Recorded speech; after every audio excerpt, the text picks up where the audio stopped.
ಫ್ಯಾನ್ಸ್ಗಳಿಗೂ ಅಷ್ಟೇ ಕೂಲಾಗಿ ಎಸ್, ಯಾರಿಗೂ ಫೋಟೋ ಇಲ್ಲ ಅಂತಾನೆ ಇರ್ಲಿಲ್ಲ ಸರ್. ಅಷ್ಟು ಜನ, ಅಷ್ಟು ಶೆಕೆ ಇದ್ವಿ. ಒಂದು ರೀಸೆಂಟಾಗಿ ಮಂಗಳೂರು ಪ್ರೋಗ್ರಾಮ್ ಮಾಡಿದ್ವಿ, ಜೊತೆಗೆ ಹೋದ್ವಿ. ಅಲ್ಲಿ ಅಷ್ಟು ಶೆಕೆ, ಮಾರ್ಚ್ ಶೆಕೆ ಇಳಿತಾ ಇದೆ. ಆ ವಿಗ್ ಹಾಕೊಂಡು, ಪಾಪ ಇದು ಹಿಚ್ಚಿಂಗ್ ಆಗತ್ತೆ, ಅದನ್ನ ಹಾಕೊಂಡು ಸ್ಟೇಜಲ್ಲಿ ಎಷ್ಟೋ ತನಕ ನಿಂತ್ಕೊಂಡು ಬಂದಿರೋ ಫ್ಯಾನ್ಸ್ಗೆಲ್ಲ ಫೋಟೋ ಕೊಟ್ಟು ನಾನು ಟ್ರಾವೆಲ್ ಮಾಡಿ ಅಲ್ಲಿ ಹೋದಾಗ ಅವ್ರು ಕಟೀಲು ನೋಡಿರಲಿಲ್ಲ. ಸೊ ಕಟೀಲಿಗೆ ಹೋದ್ವಿ, ದುರ್ಗಾ ಪರಮೇಶ್ವರಿ. ಅಲ್ಲಿ ಹೋಗಿ ಖುಷಿ ಪಟ್ಬಿಟ್ರು, ತುಂಬಾ ಖುಷಿ ಪಟ್ರು. ಅಷ್ಟೋ ತನಕ ನಿಂತಿದ್ರು, ತುಂಬಾ ಹೊತ್ತು ಅಮ್ಮನ ಮುಂದೆ ನಿಂತಿದ್ರು.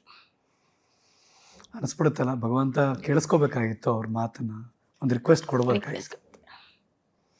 ಅದ್ಬಿಟ್ಟು ಇನ್ನೊಂದ್ಸಲಿ ಮಂಗ್ಳೂರಿಗೆ ಹೋದಾಗ್ಲೂ ಅಷ್ಟೇ, ಕದ್ರಿಗೆ ಹೋಗಿದ್ವಿ, ಕುದ್ರೋಳಿಗೆ ಹೋಗಿದ್ವಿ, ಎಲ್ಲಾನು ಕೊರಗಜ್ಜಾಗೊಂದು ಹೋಗ್ಬೇಕಿತ್ತು, ಆಗ್ಲಿಲ್ಲ ನಮ್ಗೆ ಹೋಗೋದಕ್ಕೆ. ಅಷ್ಟೊತ್ತು ಇವ್ರಿಗೆ ಬಾಡಿ ಆಗ್ತಿಲ್ಲ, ಟ್ರಾವೆಲ್ ಮಾಡಬೇಕು, ಮತ್ತೆ ಫ್ಲೈಟ್ ಇತ್ತು. ಇಲ್ಲ ಮಲ್ಲಿ ಫ್ಲೈಟ್ಗೆ ಹೋಗೋಕ್ಕಿಂತ ಮುಂಚೆ ಒಂಚೂರು ನಾನು ರೆಸ್ಟ್ ತೊಗೊಳ್ತೀನಿ, ಸ್ವಲ್ಪ ಬಾಡಿ ಯಾಕೋ ಸಪೋರ್ಟ್ ಮಾಡ್ತಿಲ್ಲ. ಸರಿ ಹೋಗಿ ರೂಮ್ಗೆ ಹೋಗಿ ರೆಸ್ಟ್ ಮಾಡಿ ದೆನ್ ಫ್ಲೈಟ್.